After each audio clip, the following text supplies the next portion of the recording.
Au Centre national d'agroécologie, on ne fait pas que du journalisme, on fait aussi une cinquantaine d'essais terrain par an.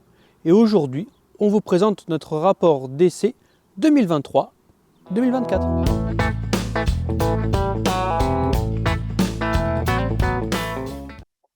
Donc, on va vous présenter ce qu'on a fait. À la fin de ça, il y aura un petit temps de questions-réponses. Donc n'hésitez pas à garder sous le coup de vos questions ou poser vos questions au fur et à mesure sur le chat. De toute façon, on reprendra tout à la fin. Donc, il y a le chat YouTube qui est prévu à cette. Des essais dans le cadre de deux projets, le projet Conserva, le projet Sol Couvert, et après des essais qu'on fait à droite à gauche chez les agriculteurs de notre réseau hors cadre de projet. Ce qu'on a à cœur de faire, c'est de répondre aux questions techniques qu'on se pose, mais aussi de questionner les dogmes. C'est-à-dire que euh, il y a régulièrement des nouveaux dogmes qui sortent en agriculture, des nouvelles idées qui peuvent être euh, assez aléatoires euh, d'un point de vue de la faisabilité ou peut-être utopistes, mais il faut jamais avoir de hier, il faut toujours tout tester. Et l'idée, c'est que si on teste une idée qui nous paraît euh, euh, un peu fumeuse, pour parler franchement, et qu'elle fonctionne, et ben, on sera vraiment très gagnant. Et si on montre qu'elle ne fonctionne pas, et qu'on le dit, on permettra aux agriculteurs d'économiser de l'argent en évitant de tester des choses qui ne pourront pas marcher. Et donc, c'est pour ça on va vous montrer quelques essais. Certains, vous allez me dire, mais Martin, évidemment, on sait bien que ça marche pas, cette histoire. Et mais moi, je suis désolé, les on le sait bien, c'est pas quelque chose qu'il faut prendre en compte. En gestion de ferme, on prend pas de risque, on fait que des choses dont on est sûr. En expérimentation, il faut jamais avoir de hier et il faut tester. Et une fois qu'on a la réponse, oui, ça marche, non, ça ne marche pas, là, on réfléchit à le passer en gestion de ferme. Mais il faut toujours passer par une phase d'essai et surtout ne pas avoir de hier. Le caoutchouc, c'est quelqu'un qui avait oublié du latex sur un poêle à bois, quoi, qui allait s'accramer, il a inventé du caoutchouc. Euh, et, et à la base, je pense sûr on lui a dit, bah, je le savais bien, ça ne servait à rien ce que tu faisais, mais en fait, alors, on fait des innovations par mégarde, mais le fait de partager des résultats qui montrent que les choses ne fonctionnent pas, c'est aussi important que les choses qui fonctionnent, parce que ça montre par là où il n'est pas forcément nécessaire d'aller. Et donc ce soir, on va avoir le plan suivant. On va être beaucoup tourné autour de la gestion alternatives adventices. Donc on va parler des couverts végétaux, des plans de campagne et de l'effet allélopathie. Du projet SCV+, qu'on a mis en place avec l'association SCV Lucien Segui. On va parler des cimages et on va parler de l'effet de l'azote sur les populations d'adventices. Bien sûr, bah, moi je me suis occupé des essais, mais je ne suis pas seul parce qu'à chaque fois quand on a un pic de travail, ben, on appelle les collègues, on appelle les copains. Donc voilà, vous avez les photos de toutes les personnes qui nous ont aidés sur le terrain cette année. Romaric, Pauline, Adrien, Jasmin, Alexandre, Angéline. Voilà, bonjour à vous si vous êtes là. Mais c'est important de citer les gens qui nous ont aidés parce que on est toujours plus intelligent à plusieurs que tout seul. Et c'est pour ça aussi qu'on vous partage ce qu'on fait ce soir pour vous recevoir des critiques qui sont toujours constructives, positives ou négatives, c'est toujours constructif et pour pouvoir avancer. Voilà. Au-delà de ça, si vous voulez avoir la bibliographie technique, non pas scientifique, mais technique agricole des résultats d'essai, allez sur ce site-là, le site R&D Agri. Il est gratuit, il est payé par vos impôts. Tous les GI2E, les cases d'art se retrouvent ici. Donc vous avez, je crois, autour de 5-6 000 PDF. Et voilà, vous tapez phytotoxicité, méthylfuron blé, et ben vous avez 4 ou 5 essais là-dessus. Vous tapez couverts végétaux féroles, vous devez avoir 50 essais. Toujours extrêmement bien documenté. Donc allez sur ce site. Il y a énormément de choses. Et en fait, l'État investit beaucoup d'argent pour créer du savoir. Donc autant en profiter. Là où l'État est un petit peu moins bon, c'est pour le mettre à disposition des agriculteurs. Donc tout est sur ce site, mais personne ne sait que ce site existe. Donc allez-y. Voilà. Et donc, on va parler des adventistes ce soir, hein, c'est vraiment le sujet qui va nous occuper. Et en fait, la première des choses qu'on se demande, c'est adventiste, oui, bioindication. La bioindication, c'est la capacité qu'une plante euh, d'indiquer des choses sur notre sol. Est-ce que c'est vrai? Est-ce que c'est faux? Ça dépend de quelle flore. Bon, alors là, on regarde ce que propose la recherche scientifique classique, qui est quand même souvent très pertinente, il faut le dire, et quasiment toujours d'ailleurs. Euh, et en fait, l'INRAE a travaillé dessus depuis pas mal d'années, et en fait, ils ont classé les facteurs qui expliquent une population adventice. Ils sont classés ici. Et en fait, quand tu as une flore adventice, le plus gros driver de la flore adventice qu'on a, ce sont les cultures. Donc en fait, les adventices ne sont pas toutes bioindicatrices, et les flores adventices qu'on a dans les parcelles cultivées, elles sont bioindicatrices des cultures que l'on cultive. C'est-à-dire que si on fait colza, blé, orge d'hiver, eh ben on va avoir du régral. Et c'est sûr à 100%. Si on fait maïs, maïs, maïs, maïs, on va avoir à terme des PSD, donc des paniques interdigitaires. Et si je ne cultive pas ma parcelle, je vais avoir un roncier. Voilà. Et donc, avant tout, nos adventices ne sont pas bioindicatrices, elles sont indicatrices de notre système culturel. Si je veux détruire mes adventices, il ne faut pas faire uniquement des thèmes, donc pas uniquement des modifications culturelles, pourquoi pas, mais il faut revoir le système. Et c'est à partir de là que vous aurez vraiment une vraie gestion.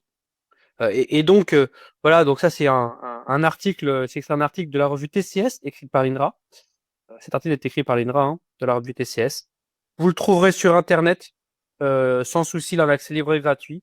Et donc, ils sont intéressés aux adventices, qui sont surtout, euh, où la présence est surtout expliquée par les pratiques ou par le milieu. Et en fait, pour faire très simple, les adventices qui sont ici, au niveau de l'encadré vert, sont des adventices qui répondent surtout aux pratiques agricoles. Et les adventices ici en rouge répondent, leur présence est surtout drivée par le milieu, donc pas uniquement le sol, mais aussi le climat. Les adventices, quand elles sont bioindicatrices, elles sont pas bioindicatrices que de l'azote, du cuivre, du phosphore, du soufre ou que sais-je encore, mais elles sont aussi bioindicatrices du climat. On peut avoir des plantes qui se développent bien en sol acide, mais s'il pleut pas, eh ben, la plante elle sera morte. Et donc, les plantes sont bioindicatrices d'un milieu, donc d'un pédoclimat. Et donc voilà, c'est ce qu'on voit vraiment ici. Vous avez donc toujours ici de cet article de la revue TCS, hein, les valeurs indicatrices de certaines espèces adventices pour 4 cultures. Et en fait, vous voyez que des plantes comme le pâturin, eh ben, c'est surtout bioindicateur de cultures d'hiver. Si vous prenez du géranium, c'est souvent bioindicateur de colza et souvent de bioindicateur de colza sur lequel on n'a pas fait d'antidicote en début de cycle. Voilà. Et donc, avant tout, les adventices sont les reflets de nos pratiques avant d'être bioindicateurs de carence en quelque chose de notre sol. On parle du régras, on parle du jupin. Il y a certains agronomes qui nous précisent que ça se fait bioindicatrice d'une carence en calcium, en magnésium, ce genre de choses. Pourquoi pas? Il faut tester. Mais par contre, en fait, la bioindication, ça marche quand même très mal pour des espèces qu'on dit ubiquistes ou généralistes, c'est-à-dire que quand le régras à droite, on voit qu'il y en a quasiment partout en France, ce ne sont pas que des sols qui ont une carence en calcium ou une surdose en magnésium. Sinon, il y a un problème au niveau français. Idem pour le jupin avec la carence en calcium à gauche.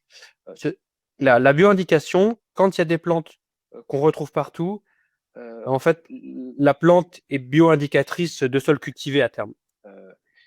Si vous prenez du chardon, le chardon n'est pas bioindicateur d'un sol compacté. Le chardon, il se développe très bien partout. On a vérifié ça en expérimentation. Par contre, si vous avez un rond humide, là, vous allez avoir plus facilement une espèce spécialiste qui va facilement se développer. La prêle, si vous avez de la prêle dans un rond, vous pouvez vous dire, il y a certainement un drain de boucher parce que c'est humide. Et donc, parti de là, on va partir sur nos essais sur les couverts végétaux. Couverts végétaux qui permettent, dans une certaine mesure, de réguler les adventices, c'est-à-dire que si j'ai un couvert très développé, il va y avoir une compétition sur les minéraux, donc le N, le P, le K, les oligos, et la ressource minérale principale pour les plantes, l'eau, ainsi que la glia. Et cet effet de lutte, ce qu'on a montré, et ce que l'INRA a montré, bien sûr, bien avant nous, c'est que cet effet de lutte contre les adventices disparaît dès l'instant où on lève la concurrence créée par les couverts végétales. Voilà. C'est ce qu'on voit ici, hein.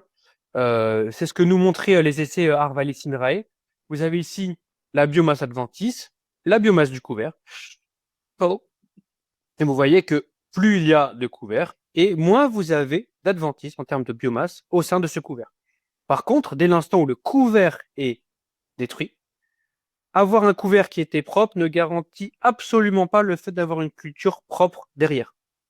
Voilà, vous avez ici le nombre d'adventices dans la culture suivante et le nombre d'adventices à la destruction du couvert. Il n'y a aucune corrélation. Par contre, là où c'est intéressant, c'est qu'un couvert bien développé, ça fait des adventices qui sont nanifiés dessous, et donc c'est plus facile à détruire par la suite. On sait que un régras à 3 feuilles, ça se détruit beaucoup plus facilement qu'un régras qui a 10 tales. Voilà. Et on se travaille aussi sur le régras, et on en reparlera par la suite, hein. Comme le jus de pin, ce sont des plantes nitrophiles, donc on s'est dit, est-ce qu'on pouvait travailler sur le levier de l'azote pour ces plantes? Oui, mais dans une certaine mesure, c'est-à-dire que le régras est indicateur d'abord de sol cultivé, et il est dans un second temps nitrophile, c'est-à-dire que la présence d'azote augmente sa biomasse, mais ne le fait pas lever. C'est pas parce que vous avez beaucoup d'azote dans un sol ou une carence en azote que vous n'aurez pas de levée de régras ou que vous aurez des levées de régras. C'est vraiment sa biomasse qui en dépend. Voilà. Et donc là, vous avez ici des échelles de nitrophilie. Vous pouvez regarder, c'est la notion de l'indice Ellenberg N. Et je vous invite à taper ça sur Internet, vous aurez beaucoup de données.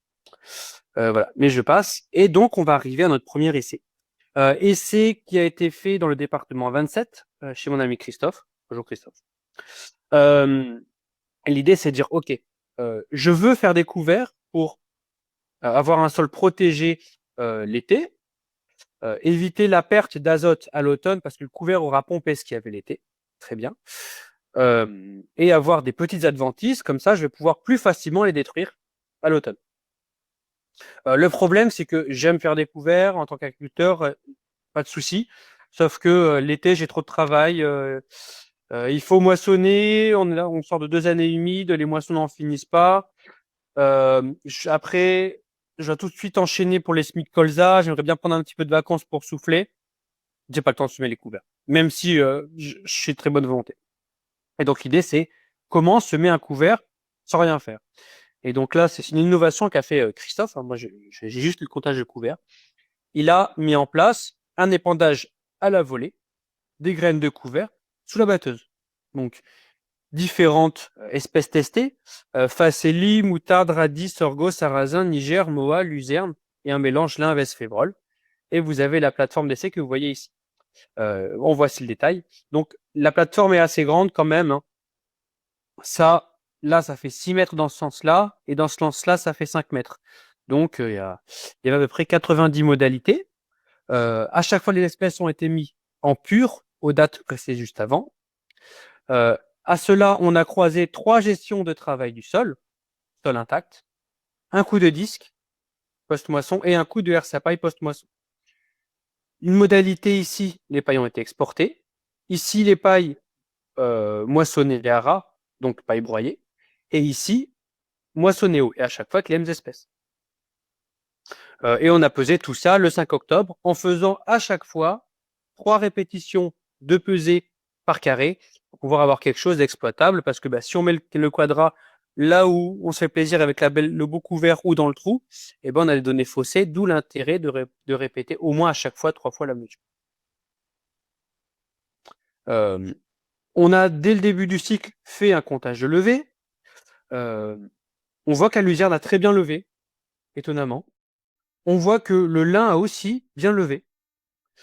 Le sorgho a l'air intéressant.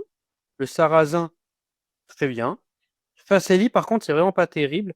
Radis, c'est pas terrible. Niger, c'est pas terrible. Et Moa, on n'en voit pas. Bon, ok. Par contre, ce qu'on regarde, c'est le taux de levée. Donc, cette vidéo est enregistrée, vous pouvez regarder sa tête reposée. Vous avez toutes les modalités avec la biomasse aérienne en tonnes par hectare à la pesée. C'est illisible. Et c'est pour ça qu'on vous a fait une vue synthétique ici. Je n'ai pris qu'une partie des résultats parce que l'optique de Christophe, c'était de dire je veux moissonner et c'est fini, on n'en parle plus. Il n'a pas envie de passer du temps derrière à déchaumer ou à passer la herse à paille. L'idée, c'est je moissonne avec je moissonne à ras, j'ai la paille qui recouvre et puis c'est bon. Donc on a mesuré la matière sèche. Le lin ici a bien fonctionné, donc modalité paille exportée, moissonnée et paille broyée. Ce qu'on voit, c'est que même en année humide, dans la plupart des cas, si on veut avoir un sol intact, il faut broyer la paille à ras pour que la paille préserve le sol de la perte d'humidité. Il n'y a pas le choix. Si vous exportez la paille ou que vous moissonnez haut, il y a une perte d'humidité du sol et en fait, la biomasse s'effondre. Voilà, le lin, c'était pas si mal, mais ça coûte assez cher, donc c'est pas forcément recommandé. La luzerne, ici, elle avait faible biomasse. C'est normal, en fait, il y avait des repousses du précédent blé associé luzerne. Et donc la luzerne a fait des toutes petites pousses à ce stade-là, donc c'était pas très représentatif. Le moa, extrêmement mauvais, on n'a rien dit. Moutarde d'Abyssinie, plutôt intéressant, qui s'est étonnamment mieux comporté là où la paille est exportée. En réalité, on peut le comprendre, c'est comme on exporte la paille, il n'y a pas de fin d'azote. Par contre, c'était vraiment hétérogène. Niger, très mauvais. Faceli, c'est pas bon du tout. Et c'est un petit peu mieux si on laisse la paille au sol. Mais globalement, ce qu'on a vu en essai, c'est si vous voulez avoir de la Faceli, dans ce contexte où on envoie à la volée sous la coupe, il faut déchaumer derrière. Les radis, c'est pas trop mal avec la paille broyée, laissée au ras du sol. Par contre, c'est assez hétérogène. Par contre, ce qui était très intéressant, c'est le sarrasin. Paille exportée, très mauvais. Moissonnéo, ça va. Par contre, broyer, c'était vraiment intéressant parce que c'était une table et il n'y avait aucun trou. Donc ça, c'est très intéressant. Ensuite, le sorgho, très mauvais. Et la modalité agriculteur, où il y avait du sarrasin, de la moutarde, une légumineuse, et une légumineuse dont je ne me souviens plus laquelle. C'est certainement un peu de veste, qui s'était plutôt très bien développé. Donc voilà, pour résumer, si vous voulez envoyer un couvert à la volée, et que vous ne voulez pas repasser après la paille, vous n'avez pas le choix, il faut la laisser broyer au sol. Si vous voulez exporter la paille, il faudra déchaumer parce que les graines ne pourront pas lever. Et si vous voulez avoir un couvert qui réussit à 100% des cas, le sarrasin, c'est le mieux. Et vous pouvez le compléter d'un peu de crucifère type radis ou moutarde. Et pourquoi pas un peu de facélie. Mais tout ce qui est lin, moa, niger, sorgho, c'est vraiment pas terrible. Et si vous voulez aller plus loin, donc par exemple mettre du niger, plus de facélie, du sorgho, ce genre de choses, vous n'aurez pas le choix. Il faudra déchaumer à la suite de l'épandage à la volée. Donc voici le premier essai. Deuxième essai, un essai dans le nord du 27, chez mon ami Xavier. Bonjour Xavier, si tu es là. On a essayé de voir de valider ou d'invalider la théorie qui dit un couvert l'été, peu importe la taille de graine, vous semez tout à 5 cm, c'est toujours mieux que semer à 2,5 cm. Donc, un couvert, donc 6 modalités de couvert, répétées 2 fois. Et à chaque fois, la modalité est coupée en deux. D'un côté, c'est semé à 2,5 cm et l'autre côté, c'est semé à 5 cm en direct au semoir à dents Solano. Précédent orge, donc beaucoup de paille, donc des limaces, et une fin d'azote en surface, parce que même si on n'enfouit pas les pailles, quand on a beaucoup de paille en surface, on fait une fin d'azote sur les 2-3 premiers centimètres, d'où la théorie de terrer les graines à 5 cm pour être en dessous de la fin d'azote. Et donc, on regarde ce que ça fait en termes de biomasse. La modalité agriculteur, févrole, radis, facélie, et surtout beaucoup de févrole, nickel, une table, pas de trou, on peut le comprendre, 5 cm, on est en dessous de la fin d'azote. La févrole ne craint pas la fin d'azote. En plus, elle est à sa bonne profondeur pour se développer. Et donc, c'est très très bien fait. En plus, il y a eu de l'humidité, et donc ça a bien levé. Ensuite, entre facélie, 2 cm et demi et 5 cm, il y a un petit plus en termes de biomasse. Biomasse toujours mesurée avec la méthode Merci. Et 3 répétitions par bande, les bandes répétées 2 fois, donc là, c'est le résultat de 6 pesées. Facélie, trèfle, il y a un moins. Pourquoi? En fait, quand on met du trèfle à 5 centimètres, il ne sort pas. Voilà. C'est beaucoup trop profond pour du trèfle. Donc, des très petites graines à 5 centimètres, de ce qu'on a vu dans cet essai, c'est illusoire. Ça ne fonctionne pas du tout. Après, Facelli, trèfle, vesse, on a une augmentation de la biomasse. En fait, c'est la vesse qui arrive. Facelli, trèfle, vesse, tournesol, voilà, augmentation de biomasse. Et Facelli, trèfle, vesse, tournesol, radis, déjà augmentation de biomasse. Et donc, en fait, si vous mettez des grosses graines ou des graines de taille moyenne, vous pouvez enfouir à 5 centimètres. C'est pas un problème. Par contre, si vous mettez des trèfles à 5 centimètres, de ce qu'on a vu dans cet essai, ça ne sort pas du tout. Euh, il faut quand même garder à l'esprit que un couvert, c'est une culture. Vous pouvez voir ici que le couvert a été semé, donc je pense que vous voyez ma souris, dans ce sens-là en diagonale, mais on retrouve extrêmement bien les andins de paille du précédent. Du précédent, donc orge d'hiver, qui était dans ce sens-là. Donc on a des tendances sur la biomasse, mais on a de très fortes hétérogénéités à cause de la paille qui était peu répartie, très présente et qui a abrité les limaces. Donc si vous avez beaucoup de paille, euh, il faut soit mettre des légumineuses et ou des plantes peu appétantes aux limaces. Et en fait, la févrole, dans ce cas-là, a très bien répondu à tout ce cahier des charges. Vous avez ici la févrole ici. Euh, Elle a très bien couvert. Donc, c'est pas parce que vous mettez un couvert à 5 centimètres qui performera mieux qu'à 2 centimètres et demi. Il faut prendre en compte l'ensemble du contexte, savoir répartition des pailles, fin d'azote, pluviométrie, type de graines, etc., etc. Donc, cette idée est très bien, elle est intéressante, elle est applicable dans certaines conditions, mais ouais, comme vous le savez, c'est toujours plus compliqué dans le réel. Du moins, c'est ce que nous donne cet essai comme résultat, et cet essai sera reconduit bien sûr l'année prochaine. On a essayé aussi de travailler des nouvelles espèces, dans le sens où euh, l'été, il fait très sec. La plupart des espèces de couverts peuvent crever. Par contre, il y en a une qui survit, c'est le sarrasin. Le sarrasin, il lève, il fait sec, il se met en veille, il ne bouge plus, il y a une petite pluie, pouf, il repart et il ne meurt pas. Et donc, ce qu'on rêverait de trouver, c'est un sarrasin, mais qui nous fixe de l'azote. Donc, on a fait de la bibliographie scientifique et on a essayé les espèces de légumineuses tropicales qui ont été travaillées par l'équipe Segui. Donc Lucien Segui, chercheur au Brésil, un peu un des pères fondateurs de la conservation des sols, il faut le dire. Et donc, vous savez tous les noms que vous avez ici, Mucuna gigantea, Mucuna bractea, Caginus, du guar, de la crotalaire, des doliques, et à chaque fois plusieurs variétés. Donc, c'est un essai qui a été mis sur un maraîcher. Pourquoi? C'est parce qu'en fait, ce monsieur avait des semoirs, des semoirs monograines à main. Donc, c'était beaucoup plus simple pour faire des micro-parcelles. Euh, il y a eu 5 centimètres de compost. Les couverts ont été semés dedans en micro-parcelles. Et comme il est maraîcher, il y a de l'irrigation facilement accessible. Et le lendemain du semis, donc Pierre Xavier, bonjour Pierre Xavier, nous a mis 15 mm d'eau pour voir déjà le développement des plantes.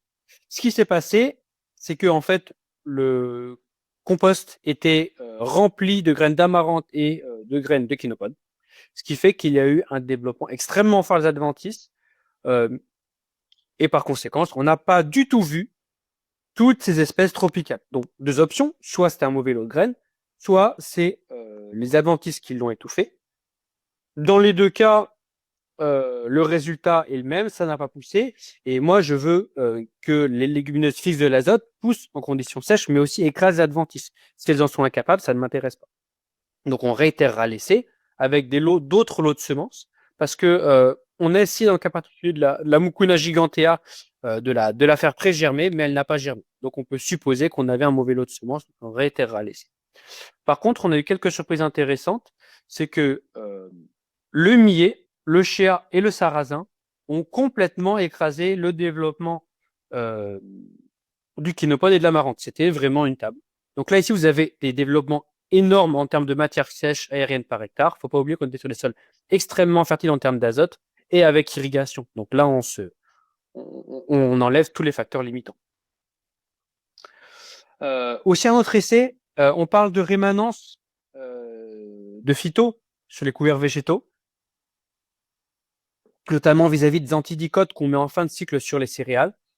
C'est vrai, c'est pas vrai, voilà, certains disent qu'il faut faire très attention, d'autres disent non mais en fait ça marche. Enfin, ne vous tracassez pas, vous pouvez faire un méthylsulfuron assez tardif, ça passe quand même. Donc voici un essai dans le 28. Pas de répétition ici, donc rien de significatif d'un point de vue statistique, faut le préciser. Couvert multi-espèces, Chardex sur le blé précédent fin avril, ou plutôt des hormones. Couvert multi-espèces, Archem sur le blé précédent fin avril, c'est la même parcelle coupée en deux. Voilà, on voit ça, on se dit, oh, c'est bizarre, il n'y a quand même pas la même biomasse. Là, c'est des sols avec du limon, et même essai sur la parcelle à côté, fort argileuse, on n'a pas vu là cette différence. Mais sur cette parcelle-là, on a mesuré la baisse de biomasse, et en fait, on a perdu une tonne 5 de biomasse pour un investissement en semences équivalent donc de 40 € de l'hectare. Donc si on perd 40% de biomasse, c'est comme si on avait jeté 40% des graines à la poubelle. Donc vraiment, si vous voulez faire des couverts végétaux qui se développent à leur plein potentiel, évitez les sulfos tardives. Et par exemple, pour du méthylsulfuron, on évitera de les passer après la mi-mars. Si vous avez besoin de mettre du méthylsulfuron tardif, pas de souci. Par contre, évitez d'investir trop dans les couverts parce que ils seront très décevants. Voilà, ça je passe. Et c'est suivant, toujours dans le 28 chez mon ami Maxime. Bonjour Maxime. L'idée, c'était de se dire, bon, on a un couvert, très bien. 2 cm, 5 cm, ok, on a déjà interrogé cette idée, mais on mettrait combien d'espèces? 3 espèces, 5 espèces, 8 espèces, 12, 45 espèces, 200 grains, 400 grains. Eh ben, on l'a testé ici. Enfin, Maxime l'a testé et moi je n'ai fait que le suivi, bien sûr. Hein, voilà, c'est quand même l'agriculteur qui fait tout le travail, faut le rappeler, c'est important. Et donc Maxime a semé 3 couverts. Donc premier couvert, 3 espèces, deuxième 5 espèces, troisième 7 espèces. Et à chaque fois, les couverts ont été semés en simple et double dose. Donc 150 et 300 grains. Précédent blé tendre. Et donc, vous avez ici la matière sèche aérienne par couvert. Donc là, je regarde si j'ai fait une illustration. Donc, couvert 3 espèces 150 grains et 300 grains. Le couvert 150 grains a mieux performé que le 300 grains. Tout simplement, moins de concurrence entre plantes au mètre carré, donc un meilleur développement. Couvert 5 espèces entre 150 et 300 grains, pas de différence. Couvert 8 espèces entre 220 grains et 440 grains, meilleure performance. Et après, il y a eu aussi un essai de recomposer le couvert Optimix du GI2E Magellan que l'on peut trouver par exemple sur Agriconomie. Il y a eu une erreur dans la composition du couvert, c'est pas du tout les mêmes espèces que dans le couvert Optimix. À chaque fois, là, ce que vous voyez, c'était la résultante de 4 pesées.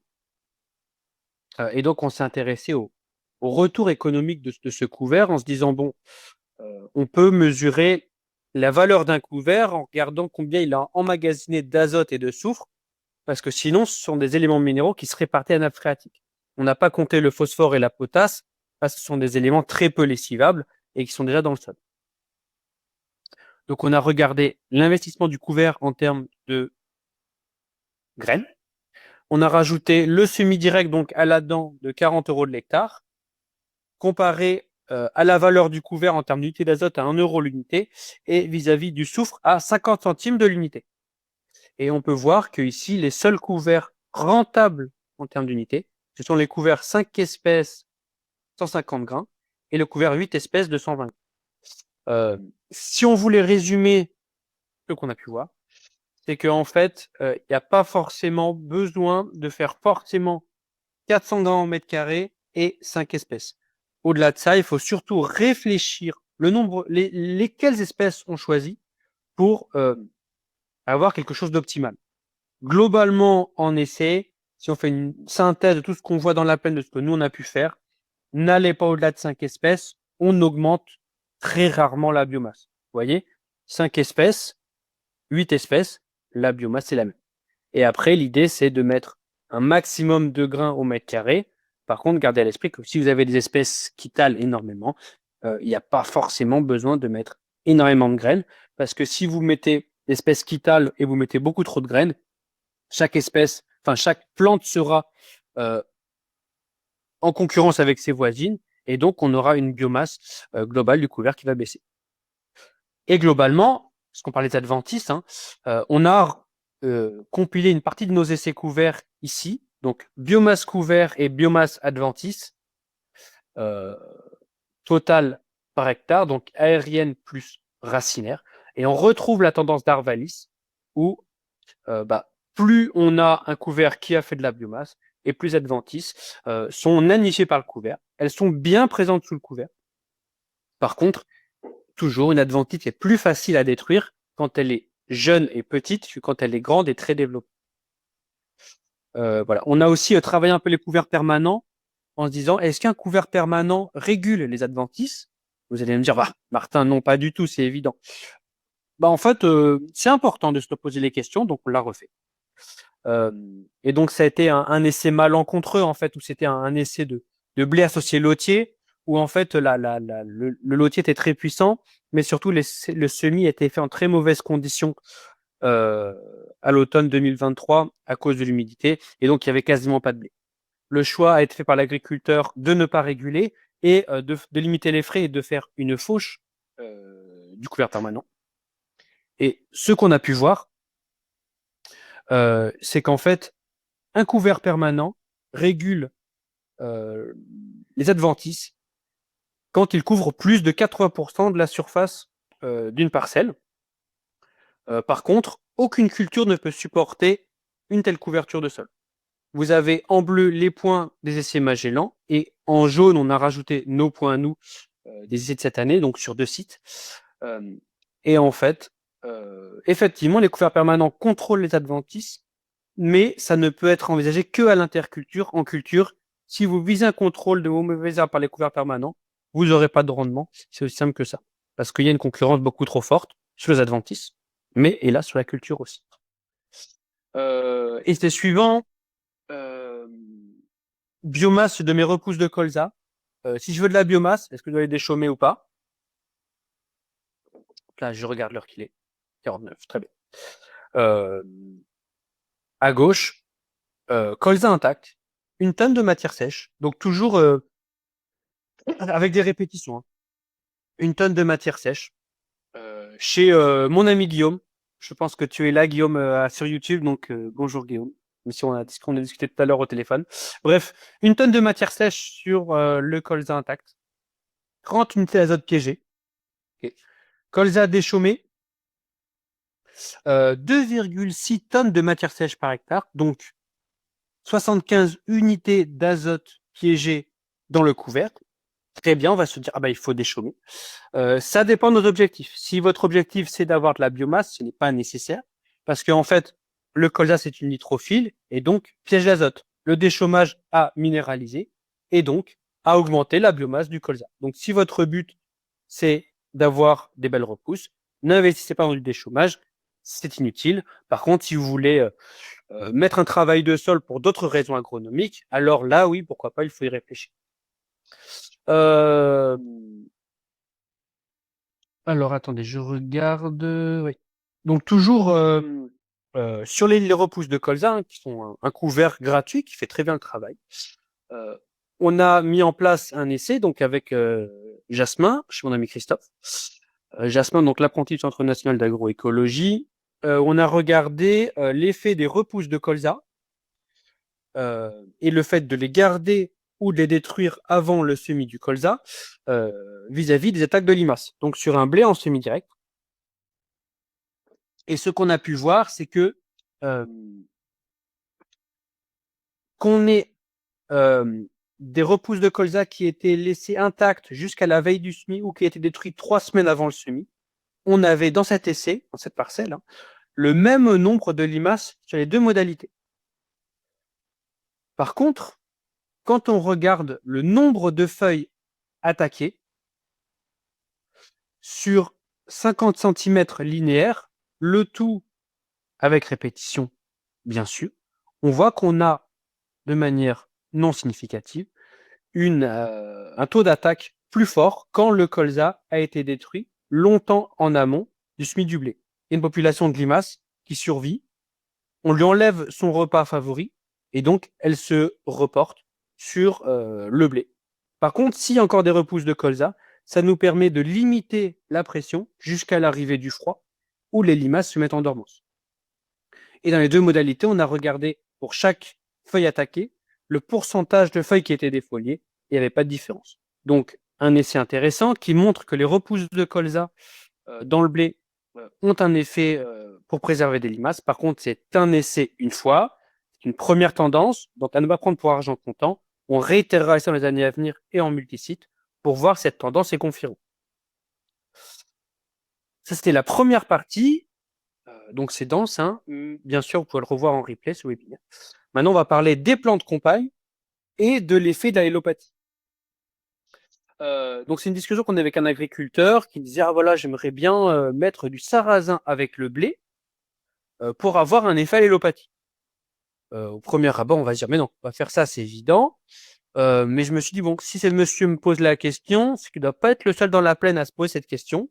Donc, vaut mieux qu'on fasse l'essai, voir si ça marche ou pas, et qu'on partage les essais. Comme ça, on pourra y voir un peu plus clair avant que trop de personnes investissent dedans, dans cette pratique, sans y avoir trop réfléchi en amont.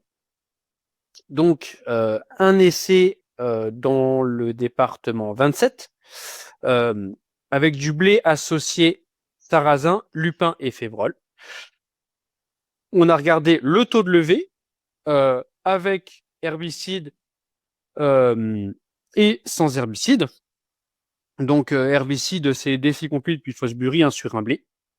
Semis au 14-10, non pas 2024, il y a une erreur, c'est 2023. Donc, ça a été semé dans le sec, souvenez-vous, juste avant l'arrivée des pluies diluviennes qu'on subit encore.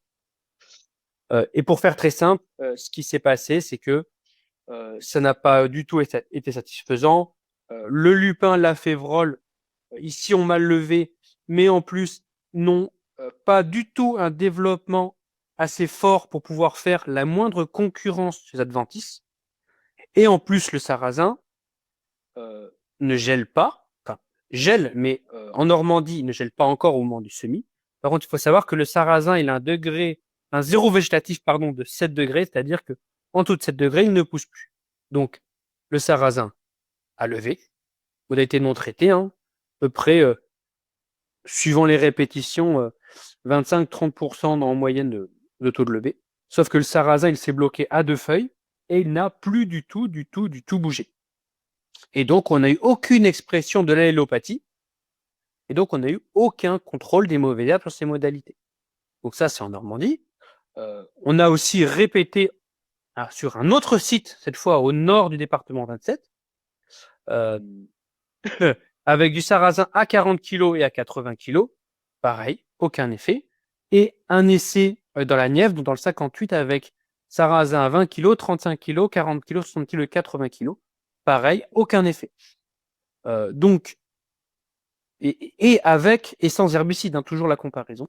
Donc, le sarrasin, si vous le semez en même temps que le blé, n'a aucun effet allélopathique sur Adventis. Ça ne fonctionne pas.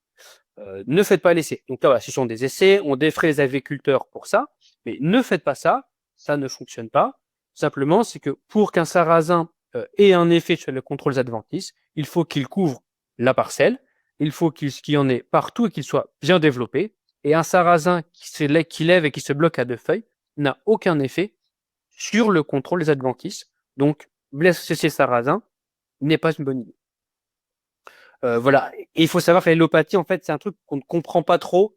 On ne sait pas si c'est une concurrence sur la lumière et sur la ressource nutritive dans le sol, ou si c'est l'émission de molécules à vocation herbicide. Donc là, c'est des documents suisses que vous voyez ici. Et en fait, ils ont fait des essais où ils ont levé le côté ombrage, et ils ont aussi, grâce à des membranes semi-perméables, levé le côté concurrence aux minéraux. Donc le sarrasin, dans ces essais, n'avait pas d'impact sur l'ombrage, n'avait pas d'impact sur la concurrence aux éléments minéraux. Et ils voient effectivement qu'il y a un effet, qu'il y a un changement, les adventices, qu'il y a un changement des molécules émises au niveau des racines du sarrasin quand il y a des adventices autour du sarrasin. Par contre, on est pour l'instant incapable de dire si certaines de ces molécules émises ont un effet herbicide et si oui, un effet de quel ordre. Voilà. D'autres exemples, un sarrasin en plein, ben c'est propre. Un colza associé sarrasin, en fait, c'était simple, il y avait un rang de colza, deux rangs de sarrasin, un rang de colza, deux rangs de sarrasin, pour semer un colza à 45 d'écartement et avoir l'interrang propre plus longtemps.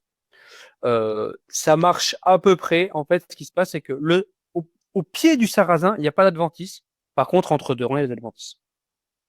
Ici, autre exemple. Donc, c'est des photos que j'ai fait. Fenouil associé sarrasin. Le rang de sarrasin est propre, le rang de fenouil est tout sale. Donc, en fait, si vous voulez avoir un effet allélopathique du sarrasin, il faut du sarrasin partout et dense. Parce que, en fait, le sarrasin nettoie à proximité de sa tige, mais il ne nettoie pas autour. Voilà. Et donc, si on a peu de sarrasin, ça n'a pas d'effet. Ici, colza avec des conditions froides, le sarrasin lève très mal. Et ici, vous avez le blé associé à du sarrasin. Voilà, si vous regardez, je ne peux pas zoomer, vous avez du sarrasin ou ça de cotylédon, ça ne peut faire aucun effet. Là, donc, on a fait cet essai. Enfin, ces essais, ce sont des échecs, mais c'est une réponse, c'est n'investissez pas dans cette méthode. Pour l'instant, ça ne fonctionne pas du tout. Et donc, on va passer à la partie numéro 2 pour la dernière demi-heure, 45 minutes qui nous reste. Et donc là, on va passer au projet SCV+, ou la méthode frotter pour désherber. Donc, encore une fois, on n'a rien inventé. L'idée de base, c'est le Rollensen de Denis Vincentini, où en fait, l'idée, c'est de ripper les plantes pour les faire mourir. En fait, ce qu'on voit, c'est que si on roule une plante et qu'elle casse, que la tige est creuse et cassée, elle meurt, comme la févrole par exemple. Mais sur des plantes plutôt herbacées, ça fonctionne très mal. Par contre, ce qu'on voit, c'est que dans les tournières, en virage, quand on tourne les pneus du tracteur, ça mâche les plantes en fait, et là, ça les fait crever. Donc, Monsieur Vincentini est en train de travailler via le protocole, via le prototype et l'outil aussi commercial d'ailleurs, Orbis, un outil qui permet de ripper les plantes, les adventices, pour pouvoir désherber. Noël de Neuville, je vais aller comme ça sera plus simple, dans ce contexte, développe lui aussi son protocole via l'association SCV Lucien Segui, avec lesquels on est partenaire sur le projet Sol Couvert, et SCV Lucien Segui est adhérent du Centre national d'agroécologie. Et donc Noël de Neuville est en train de développer un protocole où en fait il fait traîner des cornières soudées sur une herse alternative sur le sol pour blesser la cuticule des plantes. Et cette cuticule blessée rend les plantes beaucoup plus sensibles aux produits phyto, mais aussi derrière au choc salin. Et c'est pour ça que vous avez une rampe de pulvérisation à la suite pour pouvoir tester différents produits minéraux, mais aussi phyto, dans le but de désherber, l'idée étant de prévoir la sortie du glyphosate. Non pas que on a un problème avec le glyphosate, mais c'est que c'est un herbicide. Et visiblement, avant qu'il soit interdit, on va avoir des forts problèmes de résistance. Il y a de plus en plus de résistance au vulpin et au régras vis-à-vis du glyphosate en France. C'est un fait. Et donc, au-delà de l'interdiction du glyphosate, qui arrivera peut-être un jour ou pas, il faut réfléchir à comment s'en passer, parce que le jour où cet outil ne fonctionnera plus, on sera vraiment dans la panne. Donc, Noël frotte le sol ici à gauche sur un couvert végétal avec son engin et pulvérise de la solution azotée dosée à 50%. Et vous voyez qu'il y a un fort jaunissement. À droite, sur des adventices, pareil, photo à J+15, on voit un fort jaunissement. Et donc, il y a un protocole complet qui a été fait en 3 passages. Et nous, on est venu le 21 septembre, faire les comptages. Et à chaque fois, il y a eu acide phosphorique avec solution 39, acide phosphorique seul, acide pélargonique, donc Beluca pour le produit commercial, glyphosate, lactopistarte, l'urine de Noël et la solution 39. L'idée étant de voir si l'urine humaine pouvait avoir un effet désherbant et exposer un choc salin. Donc sur des adventices, donc crépide, ambroisie, matricaire, véronique, amimagus, trèfle blanc, flore spontanée. Et donc la question qu'on s'est posée, c'était comment on va pouvoir différencier tout ça, parce que toutes les adventices n'ont pas le même taux de mortalité. Donc en fait, on a pris Canopeo, qui est une application gratuite sur smartphone, Android et iOS. On se met à la verticale, à hauteur de la poitrine, on fait une photo et l'application nous dit le taux de couverture verte. Donc on fait des photos dans chaque modalité et on peut savoir laquelle a le plus fort taux de jaunissement, donc la plus forte efficacité, comparé au témoin, qui lui est aussi mesuré. Et donc, vous avez ici le taux de couverture verte à J plus 21 du témoin, donc on est autour de 70-80%. Donc à chaque fois, pour chaque modalité, il y a eu 4 observations.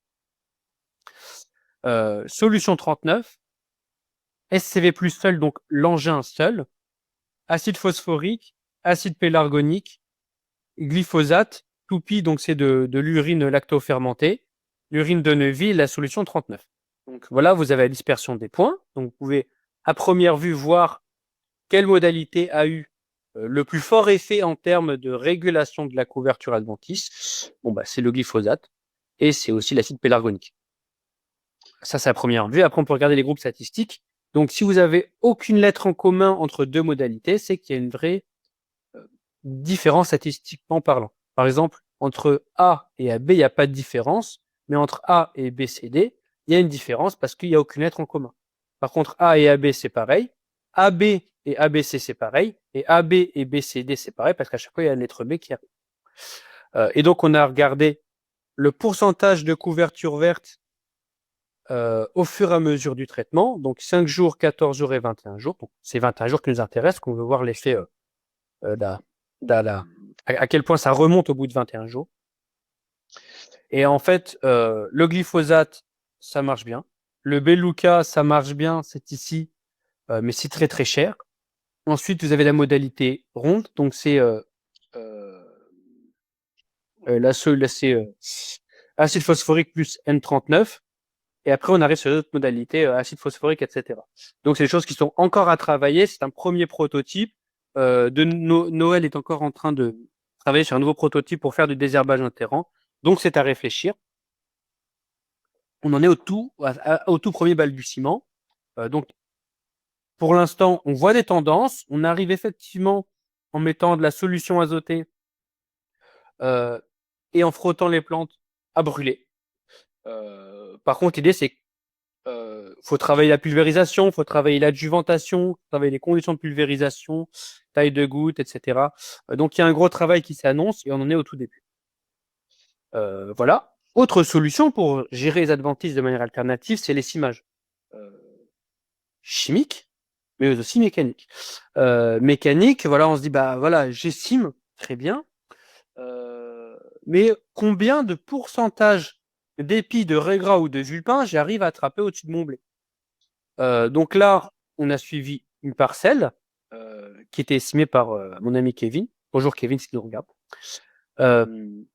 Donc, essimage du raies au-dessus d'un blé, et le blé était au stade fin floraison.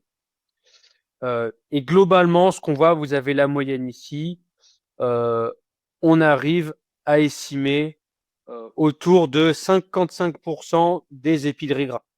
On n'arrive pas à aller au-delà. Certains endroits, on y arrive très bien, mais il faut quand même regarder qu'il y a des zones où le raie gras s'avère assez facilement, et donc on n'arrive pas à dépasser à peu près les 50% en termes d'essimage. Ça, c'est pour du raie gras. Sur du vulpin, pour du blé, c'est à peu près pareil. Hein, voilà. Moyenne et médiane sont confondues, c'est autour de 55% aussi. Par contre, il y a eu un essai qui a été fait dans du petit épeautre, donc une espèce qui est très tardive à montaison.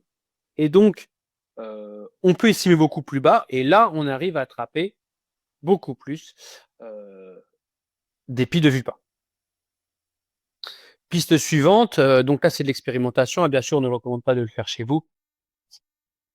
C'est l'essimage avec une spécialité commerciale homologuée à cet effet, à cet usage, avec du glyphosate dans une serpillière. Et l'idée, c'est d'aller taper les raigrats qui émergent au-dessus du blé pour pouvoir les dévitaliser, avec l'idée que si on touche un tal, le glyphosate va descendre jusqu'au plateau de talage pour brûler les anciens pieds. C'est pour ça que si on regarde au mètre carré le pourcentage d'efficacité de pieds, d'épis de raigrats touchés, en fait, l'efficacité n'est pas incroyable parce que tous les épis de raigrats n'émergent pas au-dessus de la canopée du blé, donc tout le monde n'est pas touché. Par contre, quand vous avez un épi qui émerge, vous êtes quasiment sûr qu'il y a des épis qui sont en dessous du même pied de talage, et donc ça vous permet de jaunir l'entièreté d'un pied, même si vous ne touchez que 40 à 50% des pieds. Dans ce cas-là, le glyphosate était dosé à 20% et n'a pas été adjuvanté, était mis avec de l'eau dure. Donc il y a un problème de concentration. Parce que quand on regarde les épis qui sont jaunis ici au ras du sol, on ouvre la gaine, on voit que c'est encore viable. Donc il y a encore à travailler, mais c'est assez prometteur. Ce qu'il faudrait très certainement, c'est monter la concentration et adjuvanter. Par contre, il faut garder à l'esprit que cette technique, ça permet d'avoir de détruire des raigrats sans toucher la culture et avec une très faible consommation. Dernière partie, fertilisation et adventice nitrophile. Voilà, toujours dans l'optique de questionner nos certitudes. Est-ce qu'on peut gérer du raigrats et du jus de pain en augmentant ou en baissant l'azote? Voilà, on se pose la question, oui, non, et de combien de pourcents? Donc plusieurs pistes. Hein. Un essai chez mon ami Christophe, où en fait Christophe fait plusieurs modalités. Il s'est dit, ok, le raigrats est nitrophile. Je vais implanter une moutarde très fortement dosée pour éponger l'azote. Et ensuite, je vais semer mon blé dedans. La moutarde sera lignifiée, donc elle va avoir du temps, on va mettre du temps à relarguer son azote.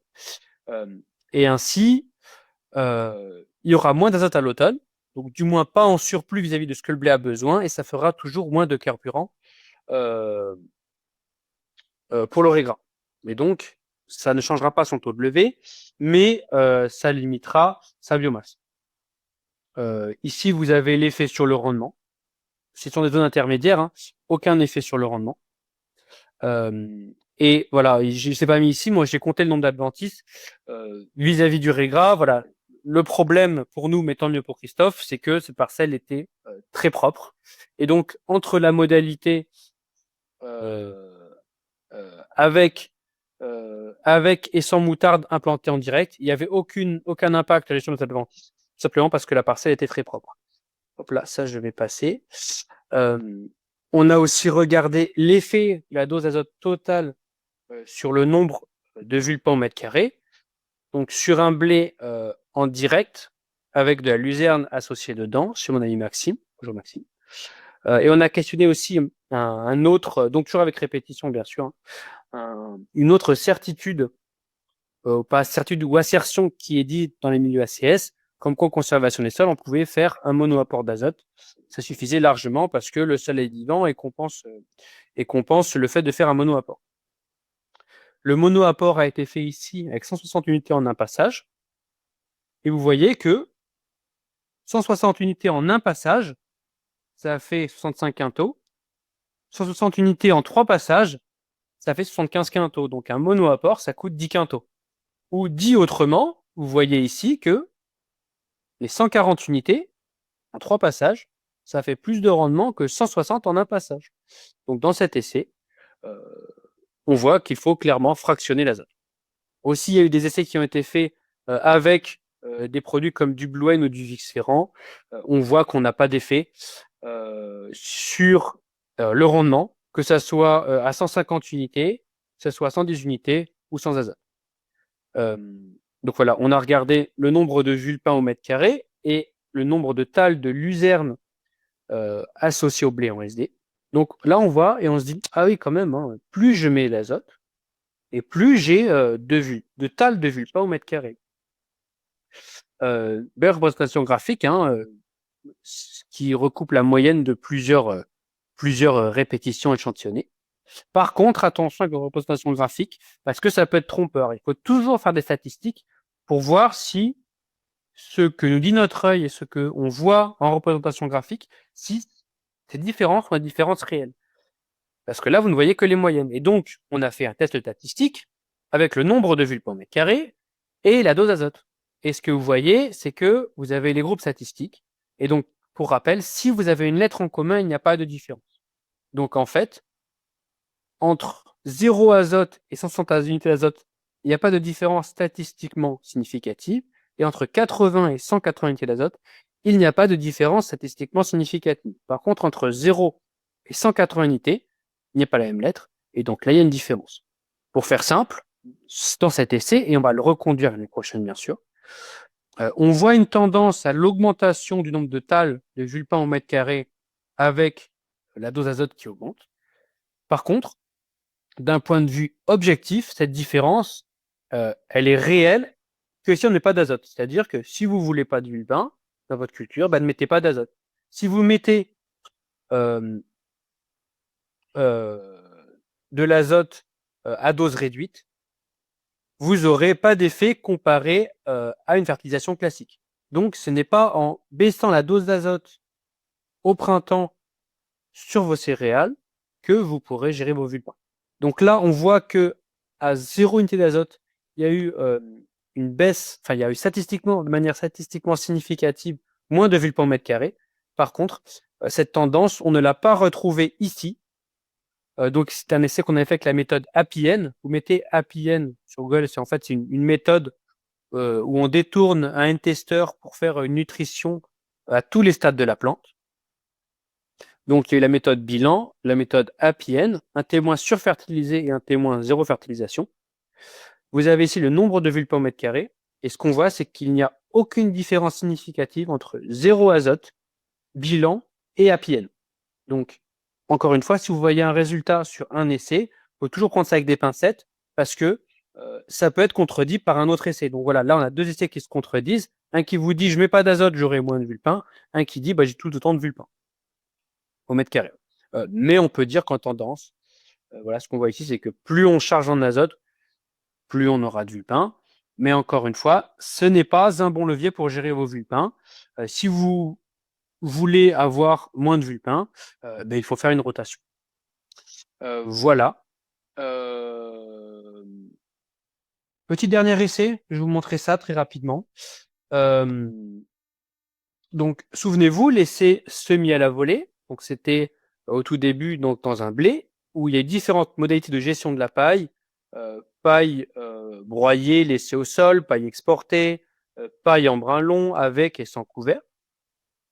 Et à la suite de ça, l'agriculteur a fait le choix de semer une orge en direct au disque au 750A. On peut discuter, est-ce que c'est un bon choix ou pas, c'est un autre débat. Et donc, on a regardé, grâce à ces modalités qui existent dans l'essai précédent, on a regardé le nombre de talles au mètre carré estimé par l'application Crop Analyzer, que je vous recommande d'ailleurs, le nombre de talles au mètre carré suivant la gestion de la paille. Donc, c'est des talles d'orge, hein, et on voit que quand on laisse la paille au sol, peu importe qu'on ait des brins longs ou de la paille broyée, et qu'on a un automne humide, les limaces profitent de sillons mal fermés pour détruire la culture. Par contre, si on exporte la paille pour semer ensuite une seconde paille en direct au disque, on n'a pas de souci à tous les pieds. Observation intéressante à confirmer dans d'autres essais, on voit que la présence d'un couvert a limité la perte de pieds au mètre carré de l'orge implantée en direct dans le précédent blé, malgré la paille broyée et laissée au sol. Voilà, donc à confirmer, c'est une première tendance. Il y a une significativité statistique que je ne vous ai pas montré ici. Mais voilà, c'est une première tendance, c'est à réitérer. Mais pour faire simple, si vous avez des conditions humides, des automnes humides, évitez, si possible, les secondes pailles en direct au disque. Vous vous exposez à un très fort taux de risque de perdre énormément de pieds au mètre carré et donc de mettre en péril la survie de la culture pour le futur. Et j'ai fini pour ma présentation à ce stade. Et donc, je vais arrêter de présenter mon écran. Alors, il faut que j'arrive à trouver comment on fait. Alors, hop là, je vais y arriver. Voilà, j'arrête le partage. Je retourne sur l'utilitaire YouTube et je vais regarder s'il y a des questions. Hop là. Alors. Et bien sûr, je vous invite à poser des questions.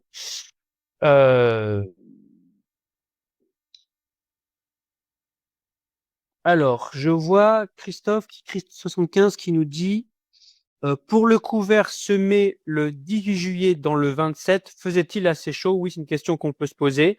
Ce jour-là, il a fait vraiment très chaud, mais il faut reconnaître qu'au global, dans le 27, l'été 2024 n'a pas été le plus chaud et le plus ensoleillé.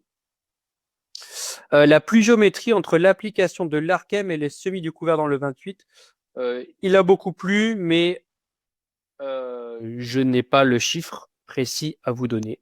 Mais effectivement, c'est un très bon point. La rémanence des herbicides, elle est décroissante avec la quantité de pluie qu'il y a entre l'application du produit et le semis de la plante qui est potentiellement sensible à la suite. Oui, alors Chris75 toujours me dit avec les échecs de glyphosate sur Regra, il est difficile de savoir ce que nous allons faire. S'il faut travailler, nous perdons de l'humidité et des degrés jour. C'est un problème dans les argiles. Oui, tout à fait. Voilà, donc le Regra commence à être récent dans de nombreux systèmes vis-à-vis du glyphosate. Donc c'est un souci à prendre en compte et on ne peut pas se permettre de faire l'autruche et de dire ça n'arrivera jamais chez moi parce que c'est un problème qui arrive. Voilà. Et après Rémi qui dit complètement contradictoire avec beaucoup d'autres essais. Voilà, mais c'est pour ça qu'il faut faire des compilations d'essais parce que un essai en soi n'a pas grande valeur. Il faut les réitérer, faire des répétitions déjà, les réitérer en multisite et avant de pouvoir donner une réponse ferme, euh, il faut plusieurs années de recul. Donc là, on a une année de recul, on les réitère cette année et donc on a des premières tendances qui sont à prendre déjà avec des pincettes et en plus dans le contexte de l'année particulière qu'on a vécue. Est-ce que les autres années, on aura la même chose? Ça, je ne le sais pas. Et donc, c'est pour ça qu'on va continuer à faire des essais. Peut-être Vincent, si tu avais une question en plus, je sais pas. Plutôt, oui, une remarque en effet sur le fait que, euh, s- j- enfin, voilà, combien de temps, une question, oui, qui me vient à l'esprit, c'est combien de temps ça te prend de faire un essai chez un agriculteur quand tu es sur des matrices assez importantes avec, tu as parlé des fois de 80-90 modalités. Est-ce que est-ce que c'est chronophage, est-ce que c'est possible de faire ça chez soi? Alors, bah, la partie la plus complexe de l'essai, bah, pour moi, c'est pas très fatigant parce que c'est l'agriculteur qui fait tout le travail. Je dois bien reconnaître que de ce côté-là, c'est Christophe qui a fait toutes les bandes moissonnées en rechargeant à chaque fois les, le de limbe, qui a géré la page, toutes les petites bandes. Donc, c'est lui qui a fait le gros du travail. Après l'observation, moi, j'ai mis 2 jours et demi pour faire toutes les pesées et 2 jours et demi en bossant 10 heures par jour. Voilà. Donc, effectivement, c'est chronophage. L'idée, l'année prochaine, c'est de réitérer l'essai, mais on sait ce qui n'a pas marché, et donc on va éjecter certaines modalités. Là où on a eu 0 levée, ou une par mètre carré, ou une tous les 2 mètres carrés, bien sûr, on est sur une première tendance, mais on voit une tendance lourde sur certaines modalités où on voit que ça ne marche pas. Donc, on peut faire des essais chez soi, euh, avec des choses moins complexes et moins lourdes. Par exemple, si mon but, c'est d'avoir une couverture homogène de mon sol par un couvert végétal, pardon, je sème mon couvert et j'utilise l'application Canopéo qui me donne une estimation de la couverture verte de mon sol. Et donc ça va très vite. Voilà, donc ça, le temps que ça prend, ça dépend du nombre de modalités. Donc pour l'implantation, pour l'agriculteur, et après le suivi. à nous d'être intelligents ou la personne qui est intelligente pour calibrer le nombre de modalités vis-à-vis du temps que la personne veut passer.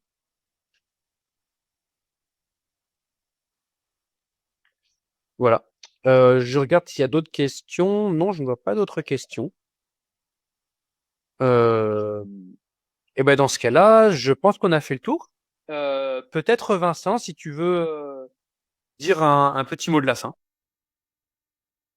Bah, je pense que oui, tout ce qu'elle t'a montré montre qu'il y a du, voilà, euh, il y a beaucoup de possibilités de mise en place d'essais en fonction de problématiques que vous pouvez avoir en tête. Et un peu l'invitation qu'on va poser ici, c'est de s'approprier les questions qui vous sont aujourd'hui les plus prégnantes et puis de pas de réfléchir à comment peut-être trouver réponse directement en mettant en place des essais assez simples pour voir non pas seulement qu'est-ce qui peut marcher dans la littérature, etc., mais qu'est-ce qui marche réellement chez eux dans des conditions réelles. On va essayer de mobiliser pas mal les étudiants aussi là-dessus, parce qu'on voit qu'il y a un petit travail quand même de temps, des fois juste de comptage qui est modeste, mais qui est bien là. Donc, on va essayer de voir un peu comment mettre en relation des agriculteurs qui ont envie de faire des essais avec des modalités plutôt simples parmi toutes celles que tu as montrées et qui seraient motivés pour voilà, coopérer et remonter ces informations parce que tu as bien présenté le fait que ce qui aurait de la force, ce serait d'avoir une multiplicité d'essais venant de différentes fermes et de compiler cette multiplicité d'essais sur plusieurs années aussi, parce que ça ramènerait de la force statistique. Et euh, cette présentation aujourd'hui, elle avait aussi un peu pour objectif de vous montrer quelle est un peu la diversité des questions auxquelles on peut répondre à travers des essais simples qui nécessitent en effet du suivi dans le temps et des remontées d'informations. On va revenir vers vous avec la plateforme triple performante aussi pour agréger toutes ces informations. Donc voilà, ce sont les projets qui sont en cours. Et donc, garder à l'esprit que là, on a fait beaucoup d'essais qui n'ont rien donné. Mais c'est parce que on avait à cœur de tester les dogmes et les idéologies qu'on trouve en pleine. Parce que faire des choses à l'aveuglette où on n'est pas du tout sûr que ça marche, ça fait perdre beaucoup d'argent dans la plaine. Et donc, c'est important de tester tout ça. Par exemple, là, je peux vous affirmer que associer du blé avec du sarrasin, ça marche pas. Ou que gérer les régras en baissant sa fertilisation, ça ne semble, donc à confirmer par d'autres essais, mais ça ne semble pas être un levier très intéressant pour pouvoir gérer les adventices. Il vaut mieux faire une rotation ou encore que faire un monoapport d'azote dans cet essai n'a pas du tout été concluant sur le rendement. Donc, la conservation des sols euh, ne permet pas de faire uniquement des monoapports. Et ça, je peux me permettre de le dire parce que Arvalis a fait un réseau d'essais qui vont exactement dans ce sens-là. Voilà. Et donc, toujours apprendre avec des pincettes et à confirmer par d'autres essais. Et ce que vous avez pu voir ont été faits dans certains contextes. Et donc, si vous avez un contexte différent, vous n'aurez pas forcément le même résultat. Voilà. Fonctionner avec du vivant en lien avec votre sol et votre climat. Donc, il y a rien d'automatique et il y a rien qui fait du 100% de réussite ou d'échec. Voilà. Il est 19h30, et ben, il me reste plus qu'à vous souhaiter un bon appétit.